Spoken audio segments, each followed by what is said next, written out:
하나님 말씀 읽겠습니다. 시편 137편입니다. 1절부터 6절까지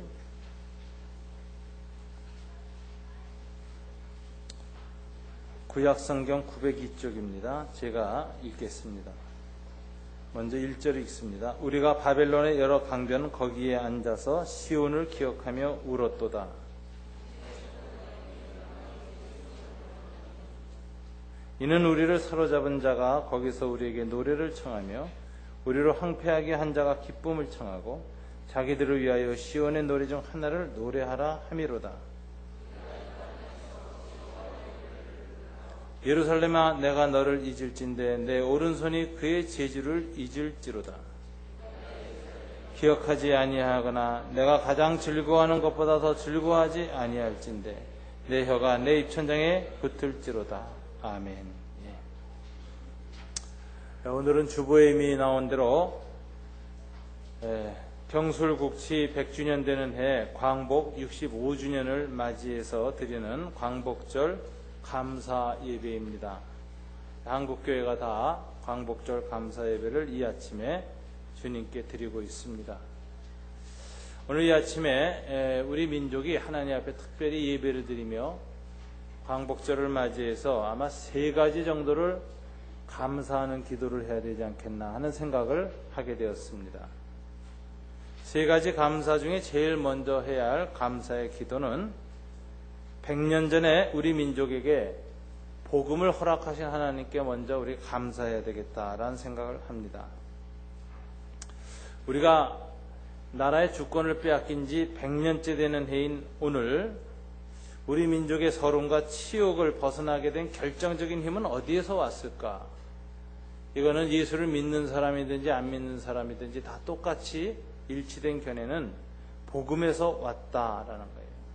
이 기독교가 한국으로 하여금 자주 독립을 이루게 했고 오늘날 민족 번영을 이루게 하는데 중요한 기여를 했다 이렇게 보는 겁니다. 왜 그런가 하면은 우리 구한말 때 나라의 상황이 우리 시대를 이끌어갈 정신적인 가치를 어디 딴 곳에서 찾을 수가 없었습니다. 기존에 우리 한국 사람들을 이끌어왔던 어떤 정신적 가치가 고려시대에는 불교였지요.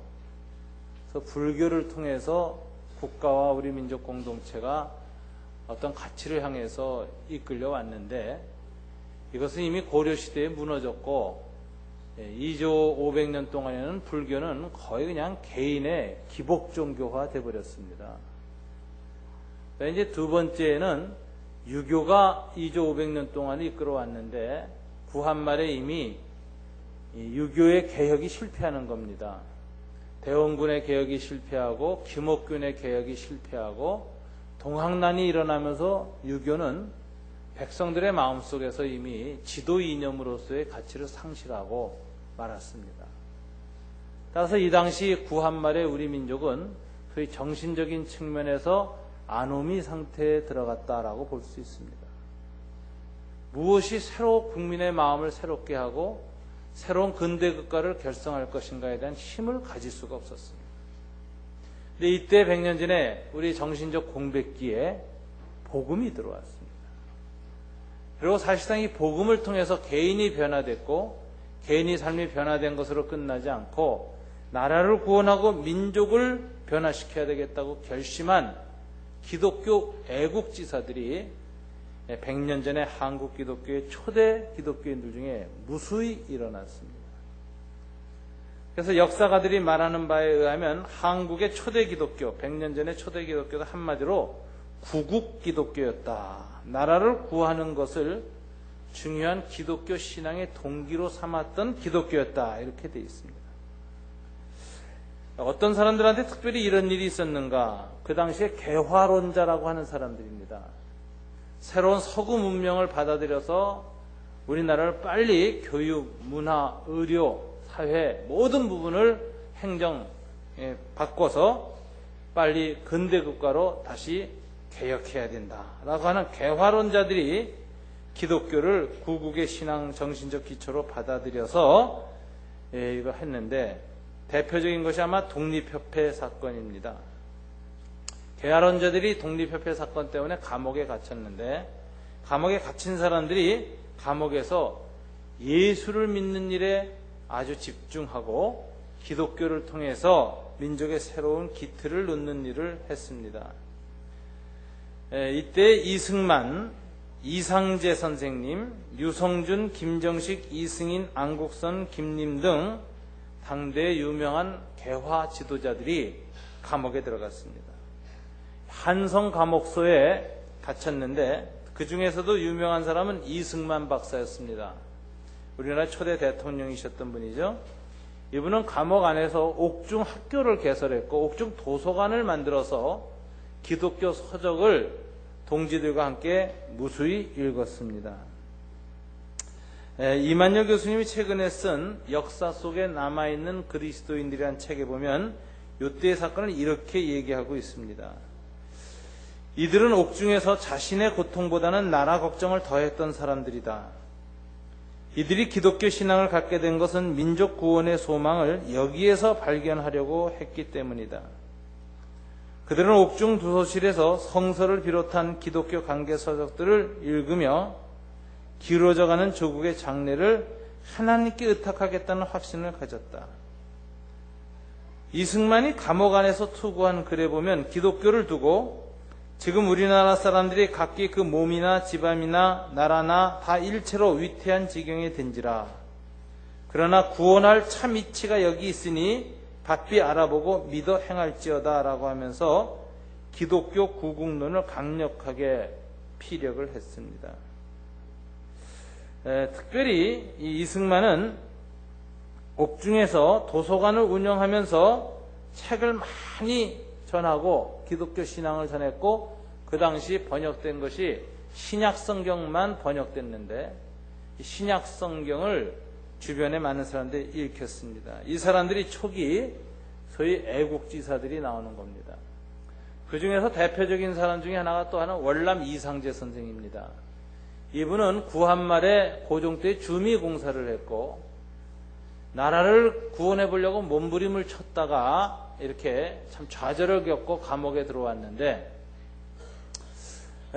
이분의 마음속에는 기독교는 오랑캐들의 종교다 이렇게 본 거예요. 서양 양이들의 종교다. 그 다음에 효와 이것을 강조하지 않는다. 즉 제사를 반대한다. 그래서 아주 무례한 양놈들의 종교니 내가 이걸 받아들일 리가 없다. 그러고 나라를 위해서 애국운동을 하면서도 기독교에 대해서는 반대하는 입장을 가졌습니다.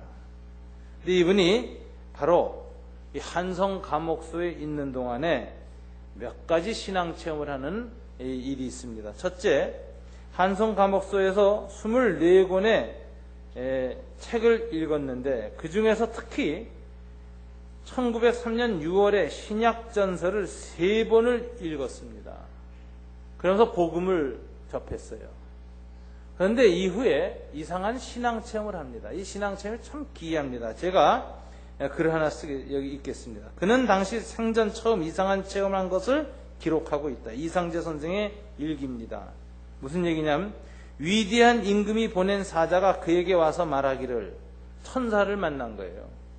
감옥에서 천사 체험을 합니다. 월남 이상재가. 뭐라고 말하는 천사가? 나는 수년 전 그대가 워싱턴에 있을 때, 즉 주미공사로 있을 때 얘기입니다. 성경을 주어 믿을 수 있는 기회를 주었건만 그대는 거절했다. 그것이 첫 번째 큰 죄다. 다시 그대가 독립협회에 가담했을 때에도 기회를 주었는데 그대는 자기만 믿지 않았을 뿐 아니라 다른 사람까지도 믿지 못하게 방해했다. 이런 식으로 그대는 민족이 진보할 길을 막았으니 이것이 더 큰 죄다. 나는 그대 생명을 보존하여 옥중에 그대로 두었고 이제 믿을 수 있는 또 다른 기회를 주노니 지금이라도 그대의 잘못을 회개하지 않는다면 전보다 더 큰 죄가 될 것이다 라고 했습니다. 이 옥중의 신기한 영적 체험을 하고 나서 월남 이상재는 하나님을 두려워하게 되었고 성경 읽기를 게을리지 않게 되었고 우리나라 초대 YMCA 총무가 된 분입니다. 근데 이런 월남 이상재 선생, 이승만 이런 분들 초대 기독교 지도자들이 다 이 기독교를 어떻게 받아들이는 걸 알 수 있죠. 특별히 월남 이상재 선생한테 천사가 뭐라고 했어요? 그대는 민족이 진보할 길을 막았으니 이렇게 얘기했거든요. 그러니까 이 당시에 기독교 인사들의 이 신앙 체험에는 기독교는 민족을 발전시키고 구원할 수 있는 길이다라는 입장이 분명했고, 나라 사랑의 방편으로 민족 구원의 길로 기독교 신앙을 긍정적으로 받아들이고 마음에 받아들였습니다.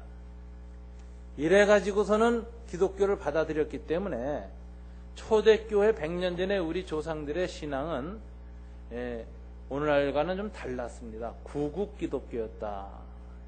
개인이 구원받고 개인이 변화되는 것은 물론 동시에 나라와 민족의 살 길이 있다라고 생각하고 신앙생활을 했다는 거예요. 오늘날 저와 여러분하고 상당히 다르죠. 오늘날은 목장을 통해서 예수 믿는 사람들 또는 믿기로 결심한 사람들 이 동기를 보면은 다 중간 개념이 행복이에요. 예수 믿어서 부부가 행복하고 가정이 행복하고 자녀들이 잘 이렇게 자란다면 나도 예수를 믿어야 되겠다. 종교가 없는 것보다 종교 가진 사람이 훨씬 더 행복하게 사는구나. 그때 이제 예수 믿을 동기를 부여받게 되는데, 이게 지나치게 오늘날 우리는 개인주의고 개가족주의죠. 그러나 100년 전에 우리 조상들의 믿음의 조상들은 그런 개인주의를 넘어서서 나라 민족 공동체를 위한 헌신이 있었다는 겁니다. 이 공동체를 위한 헌신, 이게 굉장히 중요한 것인데, 오늘 읽은 그 시편 137편에 보면 히브리 기자가 바벨론의 포로로 끌려가서 지금 시를 졌는데 무슨 얘기를 하느냐. 2절에 보면 버드나무에 우리의 수금을 걸었다라는 고백을 해요. 이게 무슨 소리냐. 이 비파를 뜯고 노래하는 이 악사가 자기 기타를 그냥 벽에 걸었다 이거예요. 다시는 안 치겠다 그랬다는 거예요. 우리 왕정수 집사님이 자기 기타를 부셔버린 거하고 비슷해요. 이 왕정수 집사님 기타가 굉장히 비싼 기타인 줄로 내가 알고 있는데, 하여튼 버드나무에 수금을 걸었다. 왜 수금을 걸었을까? 그는 이렇게 얘기합니다. 3절에 보면 우리를 사로잡은 자가 우리에게 노래를 청하면서 시온의 노래 중 하나를 노래하라 하미로다. 하나님께 예배드리기 위해서 만들었던 거룩한 노래들을 바벨론의 제국주의자들이 술에 취해가지고 술자리에서 야 히브리 악사 나와 한번 노래해. 너희 성전에서 너희 하나님께 부르던 노래 있지? 그거 한 곡 뜯어. 이러면서 술 먹고 있었다는 거예요. 이런 요청을 내가 듣기 싫어서 내가 음악을 폐하기로 결심했다. 그러면서 하는 말이 결단을 내립니다. 4절 우리가 이방 땅에서 어찌 여호와의 노래를 부를까? 예루살렘아 내가 너를 잊을진데 내 오른손이 그의 제주를 잊을지로다. 예루살렘을 잊는 데면 차라리 예루살렘을 잊어버리고 이방인들 앞에서 그들의 권력과 그들의 정말 쾌락을 위해서 하나님 앞에 부를 신앙의 노래를 부르는 상황이 온다면 차라리 나는 저주하겠다. 내 오른손아 그의 제주를 잃을지로다. 여기 제기용법으로 썼는데 무슨 소리냐면 내 오른손이 그 제주가 사라질지어다. 즉 오른손이 병신이 될지어다. 이렇게 지금 자기 저주를 하는 거예요. 그리고 또 6절에 내가 예루살렘을 기억하지 아니하거나 내가 가장 즐거워하는 것보다 더 즐거워하지 아니할진데 내 혀가 내 입천장에 붙을지로다. 벙어리가 되게 해달라고 하는데 이유가 뭐예요? 예루살렘보다 세상에 속한 것 바벨론 이걸 더 사랑한다면, 그래서 그들을 위해서 내가 노래를 부르게 된다면 차라리 난 벙어리가 되겠다. 이런 결단을 하는 겁니다. 그래서 이게 버드나무에 수금을 거는 결단이라는 거죠. 굉장히 시적으로 아름답지만 그 안에 처절함이 있습니다. 뭐냐? 내 지조를 지키겠다. 내 신앙을 지키겠다. 하나님과 자기의 공동체 이스라엘을 향해서 불렀던 거룩한 노래를 세상 세력 앞에서 부르느니 차라리 절음을 하겠다. 음악을 끊고 손이 병신이 되고 입이 벙어리가 되길 기도하겠다. 그러면서 자기의 삶의 최고의 가치가 여호와 하나님 예루살렘이라고 오늘 고백을 합니다. 이거는 포로기, 다른 나라의 백성으로 살면서 갖는 사람들이 갖는 태도 중에 하나인데, 나는 지금부터 이젠 나라와 민족을 위해서 개인적인 즐거움을 위해서 했던 모든 쾌락이나 즐거움을 다 내려놓겠다라는 결단하고 비슷한 겁니다. 옛날 우리 조상들 가운데 난강 이승훈 선생님, 오산학교 교장이셨죠. 민족운동 갖고 3.1 독립선언의 33인 중에 한 분이었고 습한 감옥 생활을 하셨던 분입니다. 이분이 예수를 믿는 과정이 묘사된 글이 최근에 나왔는데 1903년 10년 9월, 즉 경술국치라는 그 해에, 나라 빼앗긴 그 해 9월에 선천에서 열린 제4회 조선 예수교 장로회 동노회, 그땐 총회가 없었어요. 노회 하나였어요. 동노회라 그랬는데 거기에서 학습을 받으며 부흥회를 참석하는데 그때 은혜를 받는 심정이 이렇게 되어 있습니다. 난강 이승훈 선생은 나라는 망하고 민족은 분산되어가는 이때 누구든지 이제는 방법이 없다, 이제는 일본의 정책에 순응할 수밖에 없다고까지 절망 속에서 포기해버린 사람들이 많았다라는 거예요. 모든 점에서 깊이 낙심이 왔다. 그때 이승훈 선생은 분연히 우리가 낭망만 하고 있을 때가 아니라 우리는 우선 정신상의 수양을 쌓아야 하고 그 수양을 쌓아서 나라를 살려야 되는데 수양 쌓는 길에 예수교를 믿어야 한다라고 주장을 했어요. 그래가지고 동네 한 구석에 예수교회당을 자기 돈으로 직접 지었습니다. 외부에서 목사님을 모셔다가 설교를 듣고 교도를 모집했는데 얼마 안 가 수 300명의 신도가 모였고 목사로는 최성주 목사님이 열심으로 인도하였고 교회당 안에서 수많은 사람들이 일어나서 여러 가지 일을 하였다. 이렇게 되어 있어요. 회심하자마자 교회를 짓고 자기 전 재산을 팔아서 기독교 공동체를 빚어내는데 동기가 뭐냐? 교회를 통해서 민족을 살려야 되겠다. 일본 놈들 앞에서 다 절망하고 일본에 순응해서 살겠다고 하는 풍조가 번지는데 이걸 막으려면 예수님을 믿어서 정신수양을 이 민족이 다시 하는 길밖에 없다. 이래서 교회를 개설합니다. 그리고 이분이 오산학교를 창설하시죠. 그래서 민족 지도자들을 거기서 다 키워냅니다. 그래서 우리나라의 그 정말 독립운동을 이끌어가는 사람들을 다 거기에서 후진을 양성하는데 이분이 젊었을 때 돈을 많이 벌었던 분이에요. 그 재주가 있었습니다. 그래가지고선 이분이 뭐 공부를 많이 한 분이 아니에요. 평소 자기가 불황무식하다 이런 표현을 썼어요.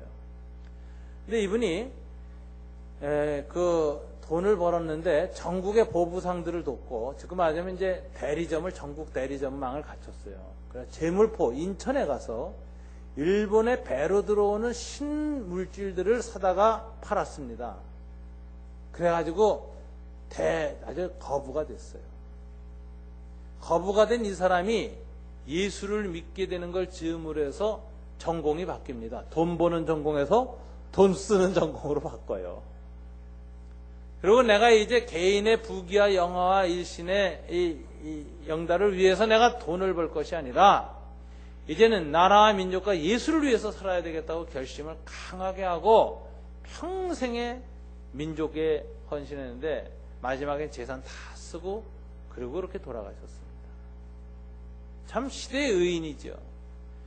이분이 감옥에 자주 잡혀갔는데 일제가 조선 독립운동에 자금을 대는 사람이 난강 이승훈이라 해가지고 걸려드는 사건마다가 그냥 억지로 잡아다가 끌어다가 고문을 시켰습니다. 그래서 1년씩 고문을 당했어요. 재판받기 전에. 그래가지고 온몸이 뭐 부서지는 무서운 형을 당했는데 이분이 감옥에 들어가 앉아서 성경을 읽는데 여러분 놀라운 사실은 성경을 백독을 해요. 그리고 완전히 하나님의 말씀에 사로잡힌 사람이 돼서 나옵니다. 나중에 오산학교를 세운 다음에 나중에 성서조선운동의 중요한 창간자가 돼서 참여하는 게 바로 이때 성경을 깊이 읽어서 하나님 앞에 깊이 헌신하는 것이 힘이 되어서 끝까지 변절하지 않고 일제 36년을 견뎌내면서 자기 일신을 불살라서 민족을 구원하는 일에 앞장섰습니다. 근데 이분들이 다 기독교인들이거든요. 더군다나 여러분 생각해 보세요. 1920년 19년 3.1 독립운동이 실패로 끝난 이후에 상해 임시정부가 세워지는데 임시정부 요원들이 전부 80% 이상이 기독교인이었습니다. 유명한 백범 김구 선생님도 기독교인이 되었습니다. 조소왕 선생님, 안창호 선생님, 도산 안창호, 이승만 등등 수많은 사람들이 다 기독교인이었습니다. 여러분, 여기서 우리가 광복 65주년 오늘 아침 예배를 감사 예배를 드리면서 기도해야 될 것 첫째는 뭐냐면 하나님께서 복음을 이 민족에게 허락하셔서 이 민족이 해방할 수 있는 힘을 얻었다. 독립할 수 있는 힘이 어디서 왔느냐? 이 복음이 들어왔을 때 왔다. 그래서 저는 정말 오늘 아침에도 일어나 기도하면서 마음속으로 하나님, 광복 65주년 주일이 되어서 감사 기도를 드리는데 제일 먼저 감사할 제목이 이 민족에게 100년 전에 복음을 주셨다는 것 감사합니다. 복음 때문에 우리가 살았습니다. 경술국치 이 민족의 수치를 벗어던질 수 있었습니다. 하나님의 은혜로 우리가 독립을 할 수 있었습니다. 여기에 대해서 하나님께 우리가 감사해야 됩니다. 오늘. 두 번째 감사가 뭐냐? 저는 민주주의를 남한에 허락하신 것을 하나님께 감사해야 됩니다. 우리 한민족은 나라를 빼앗긴 다음에 민주주의에 대한 각성이 남달랐습니다. 여러분, 참 놀라운 사실은 우리 민족이 고종황제 구한말까지 민주주의 한 번도 경험 못했어요. 그냥 군주제였어요. 그랬다가 일본 놈들한테 넘어가서 총독 지배를 받았습니다. 민주주의의 민자도 모르는 사람들인데 놀라운 사실은 1920년에 상해 임시정부를 채택하면서 국채를 무엇으로 할 것이냐, 이 선각자들이 민주공화제를 택해요. 군주제를 택하지 않았어요. 만약 군주제를 택했으면 얼마 전에 궁이라고 하는 드라마가 있었죠. 거기서는 입헌 군주제로 이씨 왕조가 지금 경복궁에 살고 있어야 되는 거예요. 근데 3.1운동이 끝나고 나서 우리 민족 지도자들이 임시정부를 상해에 건설하고 나서 앞으로 대한민국의 이 조선의 이 국채는 뭐냐? 민주공화제다. 이거는 소위 프랑스 대혁명 이후에 민주공화제가 채택되는 것과 마찬가지로 근세사에서 정말 유별난 그 선각자들이 한 단계 건너뛰어서 들어온 겁니다. 지금 일본도 보세요. 민주주의 하지만 천황제 있잖아요. 태국도 보세요. 민주주의 하지만 거기 국가 왕을 숭배하잖아요. 근데 유일하게 우리 민족은 이미 100년 전에 민주공화제로 가야 된다라는 채택을 했습니다. 왜 이렇게 민주공화제에 대한 의식이 초기 상해 정부, 임시정부의 요원들의 마음에 강했을까요? 기독교 영향 때문에 그렇습니다. 기독교는 기본적으로 개인의 자유, 인권, 평화 이걸 주장합니다. 그렇기 때문에 모든 독재를 반대합니다. 기독교가 들어가면 항상 반독재 투쟁이 일어나고 민주화가 진행됩니다. 그렇기 때문에 역사 속의 모든 독재 세력은 기독교 들어오는 걸 항상 꺼려했고 싫어했습니다. 그런데 우리나라는 상해 임시정부에 이미 이 민주공화제를 채택했고 해방 후에도 우리 백성들이 민주주의 한 번도 경험하지 못했는데 다 민주주의를 좋아한다는 사람들이 대다수였는데 그 이유가 뭐냐? 기독교인들이 많아지고 교회가 많아지면서 교회를 통해서 민주주의의 맛을 보았기 때문에 그렇습니다. 일제 36년 동안 조선인들이 자치적으로 운영한 기관이 하나도 없었습니다. 그런데 유일하게 자치가 됐던 기관이 교회였습니다. 그 교회와 그 교회들이 모인 회의인 노회, 그 상회인 총회가 있었는데 여기를 통해서 민주주의를 경험한 거예요.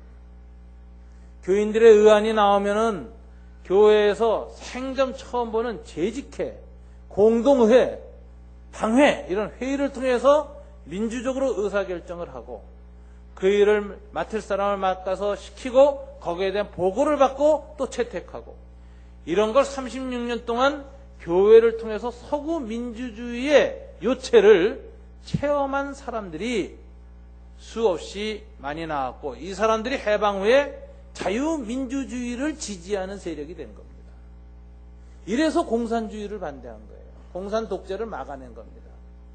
6.25 때 수많은 사람들이 총칼 들고 공산군하고 싸운 것도 물론 이 민족의 동종상징이라는 비극적인 싸움이라서 우리가 가슴 아픈 바가 있지만 그럼에도 불구하고 싸울 수 있었던 그 힘 중에 하나는 뭐냐면은 가치의 문제였어요. 자유민주주의라는 가치가 중요하다. 이거 알았습니다. 그래서 독재를 반대하는 정신. 이것이 해방 이후에 계속돼서 우리 민족이 민주주의를 실현해 나가는 데 있어서 큰 정신적 힘이 된 겁니다. 여러분 보세요. 이승만 박사가 우리나라의 초대 국부와 같은 인물이 되어서 참 독립운동 지도자로서 초대 대통령이 되어서 그분이 참 존경을 받았지만 말년엔 이분이 독재를 했을 때 우리 국민은 뭘 원했습니까? 예, 민주주의를 원해서 4.19 혁명을 하지 않았습니까? 민주주의를 달성해냅니다. 여기 우리 국민이 참 동아시아 역사를 비춰보면 유달리 민주주의에 대한 각성이 탁월한 백성이었어요.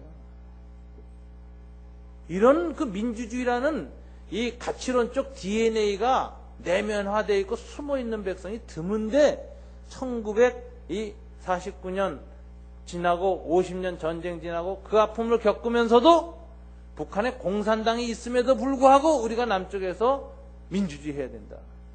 공산당을 이기려면 더욱 공산당과는 더 가치 있는 정치체제인 자유민주주의 체제를 확립해야 된다.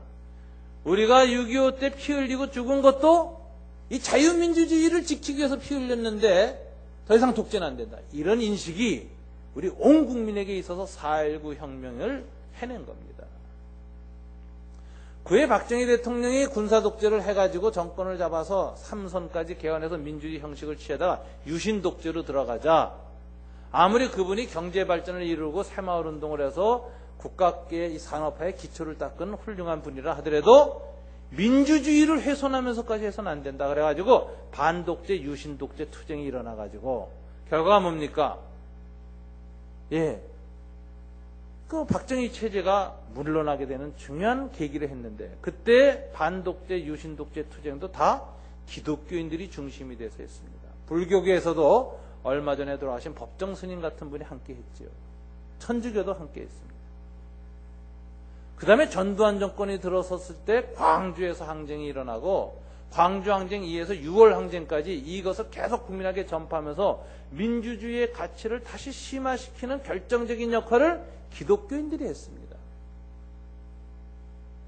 그래가지고 오늘날 우리 민족이 산업화와 경제발전과 민주화를 동시에 달성해낸 보기 드문 동아시아의 찬란한 문화를 일으킨 백성이 됐는데 이게 무엇 때문에 생긴 것일까? 저는 하나님이 주신 은혜라고 생각합니다. 복음을 통해서 기독교를 통해서 민주주의라는 확고한 자유민주주의적 가치에 대한 신념을 갖게 해서 지난 분단 이후 65년 동안 우리 남쪽에 자유민주주의 국가를 수립했다. 이건 하나님의 큰 은혜입니다. 제가 어느 이 통일운동하는 모임에 있는 사람들의 모임에 갔을 때 제가 웃으면서 그런 얘기를 했어요. 남한의 행복은 박정희 대통령이 일찍 돌아가신 거고 북한의 불행은 김일성 주석이 너무 오래 산 거다. 그래서 저쪽은 독재가 안 끝나가지고 나라가 적골이 되고 있다. 여러분 정말 이 자유민주주의라는 이 체제를 생각하고 이 가치를 지향하는 정신이 우리 국민의 마음속에 깊이 내재된 것은 누가 준 것입니까? 우리가 무슨 어디 가서 민주주의 배워왔어요? 아니에요. 교회를 통해서 복음을 통해서 이 놀라운 가치를 우리 민족에 심어주신 하나님 감사합니다. 그래서 지금 우리 상해 임시정부 이후로 민주공화제를 택하고 자유민주주의 국가를 수립하고 있는 우리 이 백성 하나님 앞에 이것도 하나님이 허락하신 것이다. 감사해야 됩니다. 저는 세 번째 감사해야 될 것이 있다고 생각합니다. 경제발전에 대해서 하나님께 감사하자. 이 경제발전이 참 일어났는데 지난 50년 동안에 압축성장이라는 용어가 쓰여진 단 하나의 나라가 우리나라입니다. 고도 압축성장. 다른 나라가 몇백 년 걸쳐서 할 일을 우리는 50년 만에 해낸 겁니다. 사실 라인강의 기적, 그 기적 아닙니다. 독일은 이미 2차 세계대전 전에 전투기도 만들고 미사일도 만든 과학 기술이나 이런 게 많은 나라예요. 그러니까 다시 일어날 기회가 됐을 때 마샬 플랜 들어오니까 미국 돈 받아가지고 원조 받아서 일으킬 수 있는 잠재력이 풍부했습니다. 일본 다시 경제 대국 됐는데 2차 세계대전 항공모함 만들고 비행기 만든 나라입니다. 우리 요즘 겨우 비행기 조립하고 있잖아요. 그러니까 벌써 달라요. 그래서 한국 전쟁 때문에 미국이 또 군수기지로 일본을 만들어서 무상 원조하고 지원하는 바람에 돈 벌어서 지금 세계적인 경제 대국이 됐습니다. 근데 한국은 보세요. 한국 뭐 있었나? 6.25 전쟁으로 인해서 남한하고 북한 사이가 완전히 잿더미 됐습니다. 온 국민이 알거지 됐습니다. 애들은 다 들끓어서 고아가 되다 싶어서 울부짖었어요. 자원이 없었습니다. 인재가 뭐 있었습니까? 그런데 이 민족이 여러분 1960년 이후로 지금까지 50년 동안 무섭게 공부하고 무섭게 투자하고 근면하게 일하고 절약하고 이래가지고 여러분 세계 역사상 유례없는 성장을 했습니다. 근데 저는 이렇게 생각해요. 우리 국민이 그런 똑똑하게 돼서 우리 노력으로 성장했는가? 물론 우리의 노력이 있었습니다. 그러나 우리 노력 이상으로 보이지 않는 하나님의 도우심이 있었다라는 사실을 기억해야 합니다. 한국 경제 발전은 기적이다라고 일반적으로 얘기를 하지만 어떤 사람들은 경제학자들은 운이 참 좋았다 이런 얘기를 해요. 왜냐하면은 우리가 딱 전쟁 끝나고 나서 아무것도 없을 때 일본이 경제 성장을 발전을 해야지 미국에다 물건을 팔아먹기 시작할 때입니다. 미국 시장으로 막 들어갈 때예요, 일본이. 그런데 좀 더 싼 물건을 한국에서 만들자 해서 한국을 하청 공장 만들었습니다. 그래서 60년대, 70년대 우리 다 청계 피복노조 이런 사건들 보지만 옷 만들고 고무신 만들고 신발, 운동화 만들어서 미국에 팔아먹어서 80년대까지 버텼어요. 그러고 살았는데 그게 참 그래도 다 도움이었죠. 우리가 거기에서 이제 민족 자본을 구성했습니다. 그 다음에 일본 놈들한테 하청업을 하다 보니까, 이게 공식적인 자리에서 욕해서 죄송합니다. 일본 사람들한테 이 하청업을 하다 보니까 어떻게 해서든 베껴서 이걸 우리가 만들어야 되겠다 해가지고 카피 해가지고 일본 기술을 전부 가르쳐주지 않는다다 빼다가 비슷하게 만들어서 팔아먹어가지고 제3세계에 팔아먹을 수 있는 힘이 생겼어요. 이렇게 해가지고 겨우 저 미국 시장을 뚫고 들어가서 우리가 포니 자동차까지 팔아먹고서는 이제 자리를 딱 잡아가는 판인데 여러분 IMF 터졌잖아요. 혹독한 대가를 치르고 정말 은행이 줄도산하고 이런 일을 겪으면서 우리가 배우고 익혀가지고서는 간신히 우리가 절대로 이 재무구조를 무리하게 해서는 안 된다. 캐시가 중요하다. 이걸 알아가지고 캐시를 꽉 쥐고 가가지고 작년에 세계 금융위기 왔을 때 이걸 극복해낼 수 있는 내적 힘이 있는 유일한 나라가 우리나라였습니다. IMF도 하나님이 그걸 갖다가 고난을 당하게 하셨는데 예방약이 돼서 우리는 이 예방 면역체제가 이미 딱 10년 전에 생긴 거예요. 그걸 돌파해 나가는데 여러분 생각해 보세요. 지난 몇십 년 동안 미국판에 우리가 살았습니다. 일본과 미국에 기대가지고 한국 경제가 올라왔는데 작년부터 한국 경제가 미국 경제가 팍 무너집니다. 우리 민족도 미국하고 똑같이 거지될 판인데 이상하게 그동안에 하나님이 중국을 키워놨어요. 그리고 이상하게 중국하고 계속 교류를 하면서 그쪽에다 물건 팔아가지고 지금은 중국과의 무역해서 버는 돈이 미국과 버는 돈보다 더 많습니다. 지금 중국 덕분에 살게 생겼어요. 미국이 다시 경제를 회복할지 어떨지 모르지만 그 전까지는 중국 덕분에 우리가 이제 또 우리 민족이 살 길이 생기는 겁니다. 여러분 저는 그렇게 생각해요. 우리가 애도 쓰고 노력했지만 경제학자들이나 외국에 있는 사람들이 한국은 참 운도 좋다라고 말하는 그 운이라는 게 어떻게 온 걸까? 저는 이게 하나님의 도우심이다. 성경에 뭐라고 말하느냐? 너희는 먼저 그의 나라와 그의 의를 구하라. 그리하면 이 모든 것, 먹고 사는 것, 경제의 문제를 더하여 주신다. 그동안 한국교회, 한국 기독교인들이 정말 그 나라 그 의를 구하는 자세를 굉장히 잘 가져왔고 애쓰고 노력해서 하나님이 불쌍히 여기시고 도와주신 겁니다. 부족해도 세계 복음화에 쓰임받겠다고 선교사들 열심히 보내고, 부족해도 가난한 사람도 구제하겠다고 구제를 많이 하는 이런 모습들에서, 안 그런 모습도 많지만 그래도 하나님께서 한번 한국교회를 좀 쓰자 그래가지고 자꾸 더하여 주시는 겁니다. 그래서 지금까지 오지 않느냐.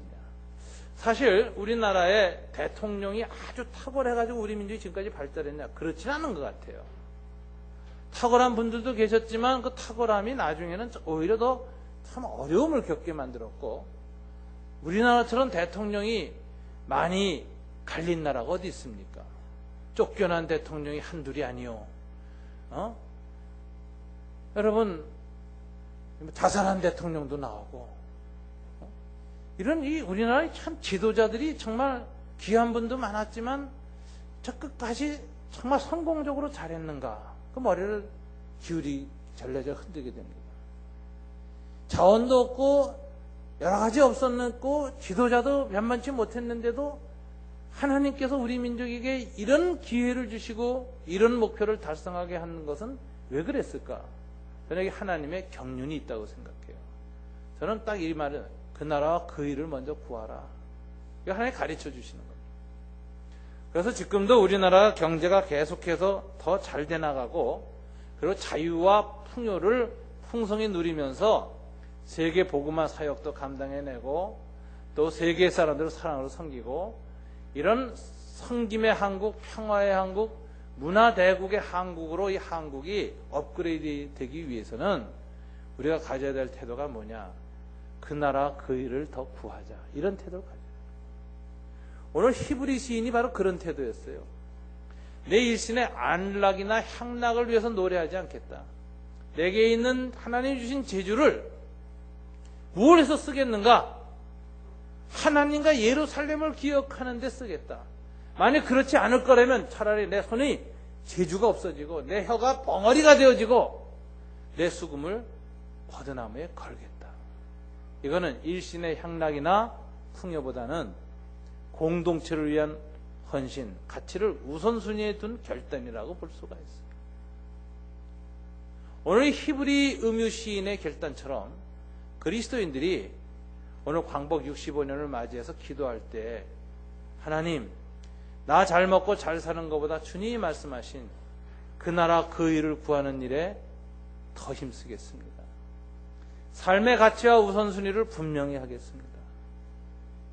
하나님 나라의 의를 위해서 저를 써주십시오라고 기도할 때 하나님이 먹고 사는 거나 우리의 모든 문제를 더하여 주시지 않겠느냐, 이런 생각을 합니다. 저는 통일도 그렇게 와야 된다고 생각합니다. 65년 우리 해방돼서 감사하지만 분단 65년입니다. 그래서 이거 절반의 광복, 절반의 해방이라고 부릅니다. 통일을 해낼 때 비로소 100년 전 나라 뺏길 때 이전의 상태로 돌아가는 거예요. 경술국치 100년을 지나서 절반이 우리가 회복된 것이고 분단으로 있다는 것 자체가 아직 절반이 회복이 안 됐다. 그러면 우리는 여전히 광복운동 해야 되고 여전히 민족운동 해야 되는데 그 목표는 통일운동이다. 통일을 어떻게 해야 될 것이냐? 평화롭게 다시는 우리가 전쟁하지 않고 우리가 평화통일을 이루어야 되는데 이거 어떻게 오느냐? 저는 평화통일이 어떤 특정한 사람이나 어떤 특정한 정치 집단의 공로로 오면 위험하다고 생각합니다. 어떤 대통령이 북한에 자주 가서 북한의 최고지도하고 자주 밥 먹어가지고 통일 온다. 이거 위험해요. 그럼 통일의 공로를 그 대통령이 쥐게 돼요. 이걸 통일 기득권이라고 그러거든요. 통일 기득권 가지고 또 그것을 자기 정치 집단의 권력을 강화하는 데 써먹거든요. 그러니까 어느 누가 가서 통일의 주도자가 되는 거 굉장히 위험한 겁니다. 또 두 지도자가 말해서 둘이 담합을 해버리면 그것도 또 큰 문제예요. 앞으로 밀실 야합하고 타협하고 당합해도 큰 문제가 돼요. 앞으로 민족 통일에 큰 장애가 되는 이 사사로운 계약을 맺을 수 있거든요. 그러니까 통일이 누구 개인의 힘으로 돼서는 안 된다. 저는 오늘 재벌의 힘으로 돼서도 안 된다고 생각해요. 돈 많은 사람이 속 끌고 쭉 가고 또 자동차 쭉 끌고 가서 통일됐다. 이거 아닙니다. 그럼 그 통일의 이익을 누가 줘요? 그 개기업이 쥐는 거예요. 금강산관광, 개성관광, 현대가 딱 쥐고 있잖아요. 독점이잖아요. 그거 위험한 겁니다. 통일의 기득권을 한 정파나 한 집단이 진다는 건 굉장히 위험한 거예요. 그런 사람들이 항상 통일은 우리 공로로 됐다 이렇게 주장하거든요. 그래서 저는 통일은 사람의 공로로 오면 안 된다고 생각해요. 저는 통일은 하나님의 은혜로 왔다고 사람들이 고백하는 방식으로 하나님이 역사하셔야 된다고 생각해요. 하나님, 우리가 어떤 사람이나 어떤 전략이나 어떤 정책이나 노력에 의해서 된 것이 아니라 이건 하나님의 은혜로 됐습니다. 그러므로 이 통일을 우리가 잘 보듬고 간수하고 하나님의 은혜에 맞게 우리가 잘 키워내야 되겠습니다. 이런 겸비한 마음을 가지고 온 국민이 통일을 받아들일 때 이게 진정한 통일이다. 그래서 통일을 찰 때 온 국민이 정신적 각성을 하고 자세를 갖춰서 평화 통일을 위한 기도를 하고 평화 통일에 대한 내면화를 하고 하나님 앞에 평화를 위해서 통일을 위해서 온 국민이 십시일반으로 코 묻은 돈 1원, 100원, 1000원을 모아서 남북 교류가 일어나고 분단을 극복하고 적대관계를 극복하고 서로 하나가 되어지는 이런 일을 가질 때 여기에 진정한 하나님의 축복이 있다. 그래서 저는 어느 한 정치 집단의 통일론이나 어느 재벌을 끼고 하는 통일론은 위험하다는 것을 DJ 정부 때도 계속 제가 얘기를 했어요. 제가 그때 민간단체 협의회 발표자였거든요. 그래서 이 DJ 대통령이 현대그룹을 끼고 가서 한꺼번에 돈을 많이 주니 민간단체들이 콜릭에 돈을 모아서 주는 분유나 쌀을 자기들이 우습게 여기더라 이거죠. 이런 식의 어떤 통일이 되어서는 민족 영장이 생기지 않는다는 걸 주장했어요. 통일의 주체는 우리 국민이어야 한다. 특정한 정치인이나 재벌이 되어서는 안 된다. 우리 국민이 다 함께 하나님의 나라 의를 추구하는 가운데 하나님이 선물로 통일을 줄 때 다 겸손하게 통일을 받고 그 통일 앞에 감사하는 마음이 있는 거지 그것을 어느 누구 한두 사람 한두 집단의 공로가 돼서는 안 된다. 이게 성경에 나오는 너희는 먼저 그 나라와 그 일을 구하라 그리하면 이 모든 것을 너에게 더하시리라. 이 원리라고 생각해요. 그래서 저는 8.15 이 정말 광복 65주년을 맞이해서 세 가지 기도해야 됩니다. 광복을 주시기 위해서 하나님 먼저 뭘 주셨다? 복음을 주셨고 민족 선각자들을 일깨우셨다. 감사해야 됩니다. 두 번째, 복음을 통해서 교회를 통해서 민주주의라는 가치를 우리에 심어줬다. 자유민주주의 체제에 대한 확고한 신념을 갖게 했다. 이거 감사해야 됩니다. 세 번째는 경제 발전을 더하여 주셨으니 이제 통일도 더하여 주시기를 기도하는데 전제 조건이 뭐예요? 자기 결단이에요. 우선순위 확립이에요. 먼저 그 나라와 그 일을 구하자. 내 자랑과 내 쾌락과 만족을 위해서 수금을 사용하지 않고 예루살렘을 향하여서 수금을 쓰자. 수금을 버드나무에 거는 이 결단, 우선순위에 대한 확고한 신념, 이걸 한국 기독교인들이 다시 가질 때 이 민족에게 소망이 있는 겁니다. 하나님이 더하여 주시는 겁니다. 하나님이 은총을 베푸시는 겁니다. 험난한 동북아 정세가 아직 예측되는 다음 10년, 100년을 내다보면서 우리가 어떻게 이 파도를 또 건너갈 것인가? 단 하나입니다. 먼저 그의 나라와 그의 의를 구하라. 저와 여러분 속에 버드나무를 수금을 버드나무에 거는 결단이 있는 광복절 감사 예배 되시기를 주님 이름으로 축원합니다. 기도하겠습니다.